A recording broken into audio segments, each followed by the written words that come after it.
কাটাকাটি তিনটি কাটাকাটি। চলো এবারে এবারে কি ডায়লগ হতে পারে? হ্যাঁ নিশ্চয়ই হতে পারে, কিন্তু আমি একটু সাউন্ডের দাদার সাথে কথা বলতে চাই। একটু একটু হাতটা দেখতে পারি দাদা?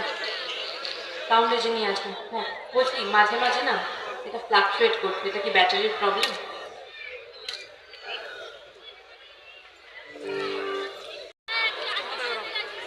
দাঁড়া দাঁড়া, দেখেছিলে তো কি বলেছিলাম? হুম, আমি হচ্ছে তোমার বউ কুন্তি পূজারিনী মুখার্জি। আর তুমি কি না আমার সাথে চ্যালেঞ্জ করছিলে?